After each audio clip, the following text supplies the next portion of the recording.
Khawti Watati, Msel Khalikum, bonsoir tout le monde, mesdames et messieurs, bonsoir, Azul Fellaoun, salam alaikum, j'espère que vous vous portez bien. En ce jour de 20 juin 2022, et j'espère que vous allez être bien concentrés sur cette émission. Pour moi, l'émission de ce soir est une émission très spéciale. Très très spéciale. Pourquoi spéciale? Vous savez, il y a certaines enquêtes que nous menons qui sont particulières. Et au bout desquelles, au cours de ces enquêtes, nous découvrons une dimension humaine particulièrement touchante. Au-delà des faits sur lesquels le journaliste travaille, n'oubliez pas qu'on touche des âmes humaines. On touche une âme, on touche une personne, une psychologie. Lyon, le 20 juin 2022, la petite Myriam Chorli, cette petite fille franco-algérienne qui a été enlevée depuis janvier 2017 et pour laquelle Algérie Part a dédié plusieurs volets d'une vaste enquête que nous menons toujours et que nous n'avons pas abandonné et que nous n'abandonnerons pas, contrairement à certaines rumeurs malveillantes ou certaines manipulations qui veulent profiter de notre silence des fois sur certains sujets, un silence momentané, qui est parce que dans notre travail, il faut du recul, il faut de la recherche, il faut de l'investigation. Nous n'allons jamais abandonner cette enquête, d'autant plus qu'aujourd'hui, le 20 juin 2022, la petite Myriam Chorli va célébrer son 7e anniversaire. 7 ans. Et aujourd'hui, 7 ans, enlevée, disparition tragique, son père ne l'a pas revu. Depuis hier, le 19 juin 2022, ça faisait 5 ans, 50 mois et 5 jours que son père n'a pas vu sa petite fille. Parce qu'une maman algérienne, prise dans une folie émotionnelle, dans un tourbillon d'émotions négatives, de méchanceté aberrante, avec manipulée ou sous l'impulsion de sa mère, Fatma Bouali, la fameuse et intrigante Fatma Bouali, dont nous avons découvert qu'elle était hyper connectée avec les grands dirigeants, avec les grands cercles du régime algérien, a décidé d'enlever cette petite fille pour la priver d'un père. La priver d'un père. Je vous rappelle que juste hier, c'était la fête des papas. Voilà. Et je voulais faire une émission ce jour-là parce que c'était une journée très particulière pour moi aussi personnellement et pour beaucoup de papas à travers le monde. On parle beaucoup des mamans, mais on ne parle pas assez des papas. Est-ce que les gens beaucoup de personnes, vous savez, quand on a commencé l'enquête d'Algérie Part sur Myriam Chorli, beaucoup m'ont reproché, personnellement, dont des gens d'un niveau intellectuel très élevé. M'ont reproché, mais Abdou, mais arrête, c'est un fait divers quand même. Tu en as fait une affaire d'État, c'est vrai, tu as découvert des choses, mais c'est un fait divers, des enlèvements d'enfants, ça se passe chaque jour. Ben justement, on ne doit pas banaliser le mal. Un poète polonais avait dit un jour, le mal triomphe quand les gens du bien se taisent. On s'est longtemps et on s'est beaucoup tu face au mal. Ce qui est arrivé à Cédric Chorli, ce papa, aurait pu arriver à n'importe qui. Beaucoup de pères souffrent en Algérie. Ils sont très nombreux à souffrir de l'arbitraire. Très. Et je peux en témoigner. On ne parlera pas des affaires personnelles ce soir. La petite Myriam Chorli, l'enquête Tana a révélé plusieurs aspects. Il se trouve que les autorités algériennes avaient bougé à un moment donné et la police, la DGSN s'était engagée à la retrouver, à la localiser. Mais la justice algérienne a bloqué. Nous avons parlé de Sidi Ahmed Marrad, de Mohamed Ma'atallah, son adjoint à la cour d'Alger. Nous avons parlé du tribunal d'Al-Harrach. Et comme par hasard, aussi incroyable que cela puisse paraître, cette affaire de l'enlèvement de la petite Myriam Chorli nous a emmené vers la découverte d'un dossier extraordinairement complexe. Depuis 2020, l'Algérie, on va l'oublier ce soir. نعاود نولوا على tribunal Al-Harrach ou la cour d'Alger dans une autre émission. Ne vous inquiétez pas, l'enquête avance et nous parlons uniquement lorsque nous aurons recueilli les preuves et les faits. Mais ce soir, j'aimerais partager avec vous ce que nous avons découvert. Est-ce que vous savez que depuis mars 2020, les autorités algériennes et les autorités françaises ne parlent pratiquement plus de l'affaire Myriam Chorley, dans les rencontres bilatérales qui réunissent les hauts responsables des deux pays, notamment les responsables des affaires étrangères algériens et des affaires étrangères français. Auparavant, cette affaire était abordée dans le cadre du dossier des déplacements illicites des enfants. Nous en avons parlé sur Algérie, pas de gros problèmes de société avec les divorces, certains divorces brutaux des couples franco-algériens qui se terminent par des kidnappings entre les deux pays. C'est un dossier qui est traité par les autorités françaises et algériennes dans le cadre de la coopération bilatérale et de l'entraide judiciaire. Jusqu'à mars 2020, l'affaire Myriam Chorley était la préoccupation des deux États. Et les deux États ont parlé. La France reprochait à l'Algérie sa passivité. L'Algérie répondait à la France qu'elle n'a pas tous les éléments et tout le dossier complet pour pouvoir trancher, etc. Mais depuis cette date-là, place. C'était واحد ما زاد هضر على Myriam Chorley. Et comme par hasard, le 25 juin 2020, le Conseil d'État à Alger, dans la discrétion la plus absolue, il rend une décision dans un dossier stratégique que la majorité des Algériennes et des Algériens ne connaissent pas et que peut-être une partie des Français connaissent parce que c'est la France qui est concernée. Il s'agit d'un dossier qui implique les biens immobiliers appartenant aux Français d'Algérie. Une autre problématique très grave. Ce jour-là, le 25 juin 2020, le Conseil d'État, je rappelle en Algérie, le Conseil d'État, c'est quoi? C'est l'instance judiciaire qui fait l'arbitre entre les citoyens et l'administration de l'État lorsqu'il y a des litiges, a refusé de reconnaître à une grande famille française qui était puissante dans l'histoire de l'Algérie et qui possède énormément de biens immobiliers, a refusé de lui reconnaître le droit de propriété sur un terrain et sur une propriété foncière importante, le Harrach, qui est occupée depuis des décennies par la société Naftal, filiale du groupe Sonatrach. Ça s'est passé le 25 juin 2020. Cette affaire est l'affaire Esmia. Et comme par hasard, depuis la décision du Conseil d'État, qui a donc rejeté la réclamation, les revendications des héritiers français qui voulaient profiter, récupérer leur patrimoine. Vous allez voir, c'est une immense fortune dans le cadre des accords d'Évian qui garantissent aux Français restés en Algérie les droits de propriété sur leurs biens immobiliers et leurs terres agricoles ou leurs propriétés foncières. Le Conseil d'État qui avait donné d'abord au début une décision favorable, le 25 mai 2017, se retourne le 25 juin 2020, il refuse de reconnaître aux Français leur statut de propriétaire légitime de leurs biens immobiliers en Algérie. Depuis cette date-là, l'affaire Myriam Chorley a disparu des radars dans la coopération bilatérale algéro-française et les échanges entre les diplomates français et algériens se concentrent essentiellement sur ce dossier brûlant. Peu importe si la fille elle est enlevée, peu importe si elle est morte ou elle a disparu, on cherche pas à la retrouver, on s'en fout. Ce qui compte, c'est la fortune immobilière des familles françaises en Algérie. C'est un dossier beaucoup plus important aux yeux de la France et beaucoup plus important aux yeux de l'Algérie parce que l'Algérie peut négocier, elle peut négocier dans ce dossier-là et arracher des compromis. D'abord, que dit ce dossier? Qu'il y a plusieurs dizaines de familles françaises qui sont restées en Algérie après l'indépendance, ou les Marahouches.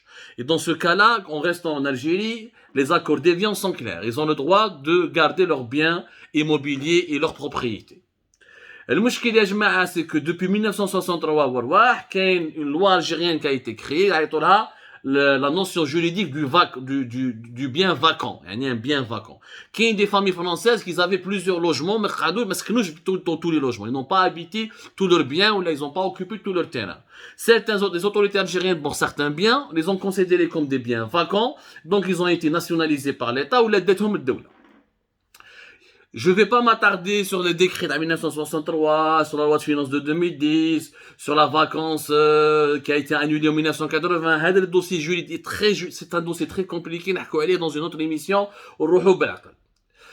Parmi ces dizaines, je te fais mon peu que la politique entre les deux États, quand la raison d'État triomphe sur la vie d'une petite fille. On a oublié la petite fille qui a été enlevée, kidnappée, et on s'en fout si elle va mourir, ou là si elle est torturée, ou là si elle est brisée.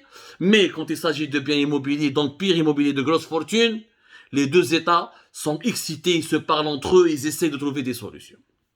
Parmi les dossiers les plus importants de cette problématique des biens immobiliers des résidents français en Algérie, ou là des citoyens français en Algérie, on les appelle comme ça, ou là des biens immobiliers détenus par les Français en Algérie, qu'il y a une affaire, le plus gros dossier a été le dossier, l'affaire Asmia.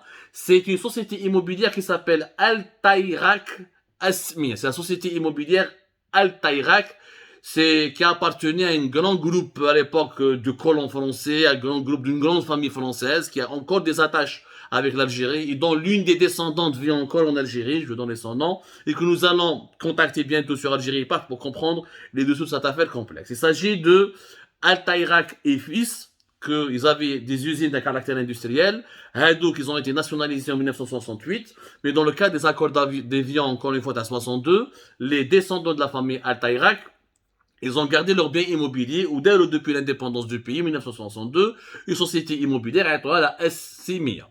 هذه لا السيمية واش فيها عندهم 10 immeubles à Alger Centre عندهم 120 locaux عندهم 5 hectares de terrain industriel في الحراش عندهم 1 hectare et demi qui a été occupé depuis 1968 par la Sonatrach on peut dire qu'à Naftal. Énormément de biens immobiliers. Ils sont estimés, les biens immobiliers, selon une expertise qui a été réalisée en novembre 2016, à plus de 70 millions d'euros à l'époque. يعني اليوم نقدر نقولوا بلي لا فالور تاعهم a augmenté davantage avec la dévaluation du dinar etc. et la cherté de l'immobilier يلحقوا facilement les 100 millions d'euros.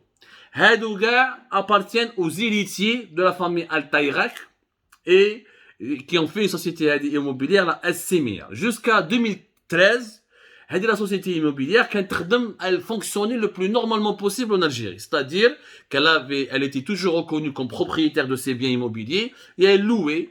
Elle faisait ce qu'on appelle des baux réglementaires, comme un contrat de location, avec des propriétaires algériens qui habitaient dans ces logements ou dans ces locaux. Par exemple, la Naftal, Sonatrach, elle payait toujours un loyer jusqu'à pratiquement 2012-2013, avec il y avait même un bail qui a été signé par Naftal et cette société immobilière, t'as les héritiers français qui sont restés en Algérie. Le bail a été signé en 2009. Ça se passait normal jusqu'à maintenant, pas de soucis. Jusqu'à 2013, la Direction générale du domaine national, notamment son annexe à Alger, a décidé de reprendre tous les biens de cette famille française et gérer dans cette société civile immobilière et en les déclarant comme étant des biens vacants et qui devaient revenir à l'État algérien.